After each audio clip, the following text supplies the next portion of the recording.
Hi, everyone. Thank you very much. I was able to address OMSSA last year. I talked about a social innovation wiki that we developed with the province of Ontario, so I'm very glad that you invited me back. I also realized that we are right next to the Eaton Centre, and HBC has the sale of the day, and Sears is closing, so thank you all very much for coming to listen to me instead of getting bargains. How many people have been to Mars? Yay. Well, OMSSA, I think you should have your next event at Mars because I would like to see more folks taking advantage of that. And right now, it's very focused on those who have a technology bent, and I'm trying really hard to get it focused on those with a social bent, so you can help me by having your conference there. So this is Mars. It's actually just at college and university. Used to stand for medical and related sciences. Doesn't stand for that anymore. Started when the University Health Network merged. We're in a beautiful old heritage building, the Toronto General Hospital. And we decided that instead of turning it into condos, which really Toronto needs so much more condos, that we'd actually do something cool with it. And so we came up with this concept of Convergence Innovation, which is how do we take the brilliant research that Canadians do and turn it into better health outcomes. And so if you go in that building, you will find intellectual property lawyers alongside scientists and researchers and venture capitalists and lots of other folks working to bring all those skills together and figure out a way to actually accelerate innovation. I also just want to say, I think Melissa just left, but Hatfield did come to Mars, and if you're into Twitter and you're following me on Twitter, you'll see a picture of him and I because I'm shameless about that kind of thing. So innovation is the key to solving the toughest problems in our world, says Bloomberg. And I always want to say that when folks like Bloomberg speak about it, they tend to often come from the world of technology, the world of venture capital. But I went to see Roger Martin, they just released their latest prosperity report, and he right up front said, when we're talking innovation, we're talking tech plus, and so we're the plus. The program that I run is called SIG, or Social Innovation Generation. It's a national collaborative across the country, and we're trying to create a culture of continuous social innovation. So what is it? Well, it can be defined as new products, services, and models that meet existing and new social needs more effectively than what we're already doing. It's innovation both in its ends and its means. Innovation that's not only good for society, but enhances society's capacity to act. An innovation that helps to deal with disruptive change through strengthening resilience, and I really want to underline that word, of individuals, communities, and society. What it's not is a panacea for everything. It's an approach, it's a lens, it's a way to tackle some of the challenges that we've been grappling with for a long time. But it's a very messy ecosystem. You've probably heard some of these terms bandied about, right? So everything from social enterprise to social purpose business to social economy, they're all part of, I think, what makes up the ecosystem. But if we start to get caught in definitions, we'll never get anywhere. And I actually really believe that social innovation is how we see ourselves as Canadians. If we stay on the right side, things like peacekeeping, the Women's Institute, universal health care, I mean, that's how we define ourselves as Canadians. These were all, in their day, profound social innovations. What we're not good at Canadians is communicating and celebrating and sharing. So I grew up at the time when you studied women's studies, and that's what I did. And here's what happened. I am reading a book from the UK of the top 100 social innovations of all time.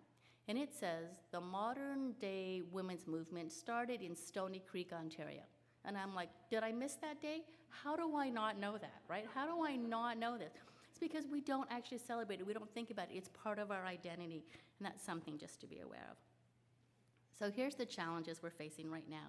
We have these rising complexity. It feels so challenging, and yet our public systems are not growing as fast, not growing in the same way.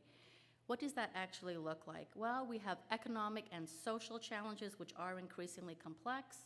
We have public resources that are diminished. What happens when you add those together? Well, you get needs for social innovation, needs to reach out to society. We need new capital. We need new forms of engagement.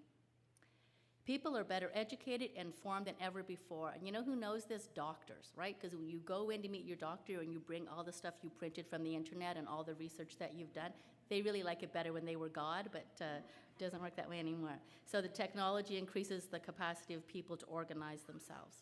People want to be engaged and contribute to improving society, and government can use this capacity. So one of my themes is really co-creation.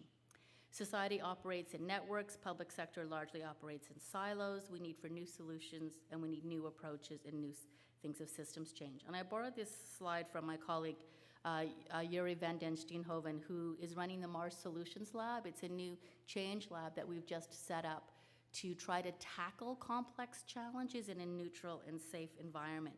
But the co-creation thing is really no longer is it good enough to have government of the people and for the people. We profoundly need government with the people.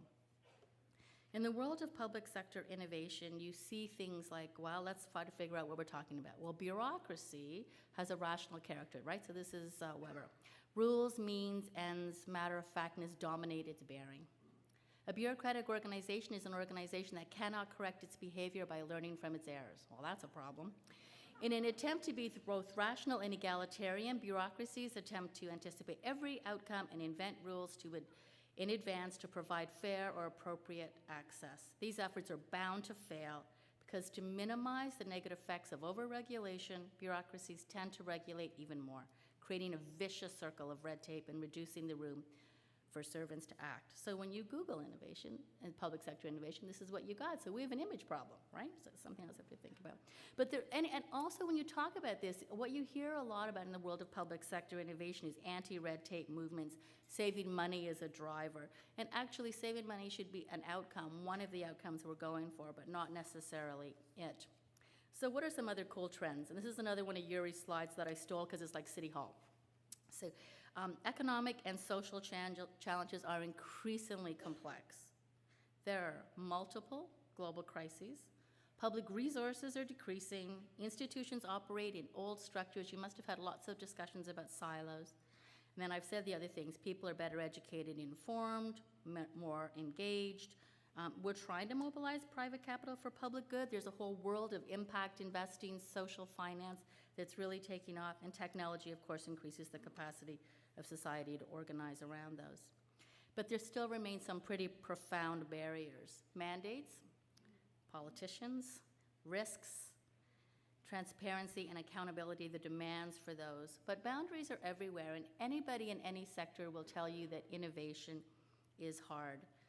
We need to look at opportunities for cross-ministerial, cross-departmental opportunities, and I just picked this one because I worked with a group of ministers, probably the same ministers that worked on the Ontario Poverty Reduction Strategy, to hold a partnership for social change, which was an event that got these guys to think about social innovation, but had all three ministers come together. Now, I believe that I deserve a Nobel Prize because it was 6 weeks before the election. They all wanted a lot of airtime, and it was a little bit crazy making. But what happened was I got 3 really cool champions out of it. No Nobel Prize, but 3 really cool champions, which I've been able to play as they went on to other ministries. So for example, Glenn Murray went on to economic development, and we've been able to build a lot of resources and support there as well. This was that wiki that I mentioned earlier. So this is one of those classic, how do we actually work with people to get them to develop a policy? And this was a social innovation policy. So we spent as much time as we could working with Anthony Williams, who wrote the book on Wiconomics with Don Tapscott. Who can afford Don? Anthony I could get. And he was really helpful in helping us create this wiki, which was the first crowdsourced policy developed tool that the province of Ontario had used. We also try to convene. I mean, we do have a very cool space. And just last weekend we had a GovMaker Day, which is all about open gov and workshops. And you have to really be prepared to hear what people are going to say, right? You have a loose agenda, but you let people set it. You let them figure out how they can convene online and convene offline. Both are absolutely critical. And then how do you create these enabling policy environments? So I mentioned this whole world of impact investing. We held a Canadian task force on social finance, chaired by the CEO of Mars, but we also got people like Paul Martin on it and Stanley Hart, just so we could be politically neutral. And we came up with 7 recommendations for mobilizing private capital for public good. And as a result of that, there were several recommendations, like a new hybrid legal structure that would reflect this new business, that it's not just nonprofit, not just for-profit, but it's got an embedded double or triple bottom line of economic, social, and environmental. And because I did all this work in Ontario, I wrote white papers, and then BC enacted the legislation. Not happy. But But Ontario, there's still hope, and they're still researching it. So that's what that stuff is over there. And then the province of Ontario just launched their social enterprise strategy, which called Impact, if folks are interested in that. The thing is, complex challenges or wicked problems are tough to solve. So let's look at some of the natures of wicked problems. So there's no agreement on the nature of the problem, and certainly no clear view on what interventions might work to resolve it. There are complex interdependencies which may reveal or create new problems when trying to solve aspects of the wicked problem. Multiple stakeholders, some of them unknown or invisible, normal solutions don't longer work, and there's often a gap between the expressed values, belief, and attitudes and the behaviors that we see, and you can only understand the problem once you try to solve it. So we went to the province of Ontario and said, okay, give us some wicked challenges. So once we got the definition right, give us some wicked challenges that you're trying to solve. Give us a problem where there's an end user, someone who can really benefit from this. Give us a problem where the needle is stuck. So you've been working on this for some time and the needle is just not moving. Something that you feel could benefit from multi-sectoral engagement in this neutral platform that we're able to create at Mars. And here's the toughest one, a problem that you don't actually know the answer to. And not only do you not have the answer right, you may not even have the question defined right. And so after lots of iterations and letters of interest, we came back with chronic disease prevention, social housing for vulnerable populations, and we're focusing also on food and food systems. So easy, so we should have it done by dinner. You're having wine and cheese, I'll get back to you. But what we're really trying to do is scope out those problems in such a way, so we've hired ethnographic researchers, we've hired designers, we're hiring people who don't normally come and play with us in this space to come into this neutral sandbox and tackle these challenges differently.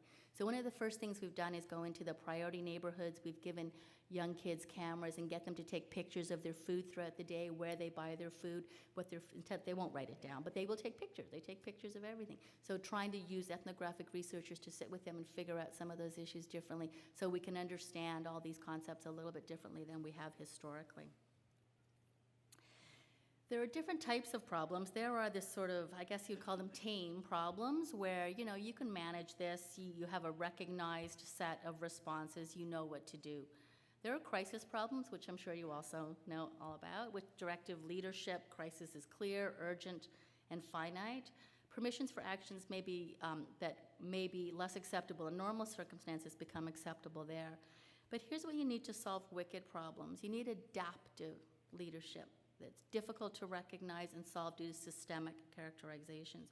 You need to solve the problem. Sorry, I'm finding this a little hard. Sorry, you need to solve the problem requires to resisting creating the technical solutions. He's Dutch, right? I took his slide. I should have done a spell check for it. To create technical solutions is not good enough to solve the problems, but you need to create environments where society can develop solutions and learn together. So this is this whole new form of leadership that we actually have to train ourselves for. There's lots of kids who think this way. It's actually who they are and how they think. We've got to figure out how we do this intergenerational learning, how we create the opportunities for this adaptive leadership to rise up. But here's the deal, we're absolutely on trend on this issue. There are labs all over the world, from Denmark, where they have a lab inside government where they're trying to work on this issue. GovLab in the in the US is part of New York University. Nesta in the UK, which has a very interesting innovation lab. Kennisland in the Netherlands, where I stole this guy. And then the Center for Social Impact in Australia. So we looked at all of those models, figured out what could work, and we tried to develop a model that was made in Canada, but recognized that stuff could happen in government and stuff could happen in community, but this adjacency, this linkage was very important, and that's how we've came up with ours. So let's think about how we currently create systems change. So right now we think about it in a very sort of entrepreneurial or scientific model. We have a hypothesis, we do our research, we test it, and we move to market. But in the solutions world, which is, you go down to the pink one, in the solutions world, we need design frameworks. We need to think about this from a citizen-centered perspective. We need to prototype as opposed to pilot. We live in the land of pilots, right? But prototyping is rapid iteration. It's like the lean startup model applied here, where you know you're not gonna get it right, and you need to rapid prototype and correct, and you need to think about scale from the very beginning. All solutions are local, but if we can't think about how we're going to understand the min specs of those and how we're going to not replicate, not just grow it from an entrepreneurial point of view, but actually scale it based on what we know creates systems change, then we're not any further ahead. But your world is even more complicated. How do we achieve policy change, which is the purple section? Well, you need to frame problems, vision, get everyone on side in a joint vision, make sure you've got the evidence, and then make sure it's saleable at the political level. And then finally, what people don't talk about when they're talking about systems change enough is the people, which is the last column. So you have a bunch of people that are always going to maintain the status quo. You have about 5% of the population who are innovators, which is wonderful, and in government, 5% is about right, because I don't want you completely innovating and creating crisis, right?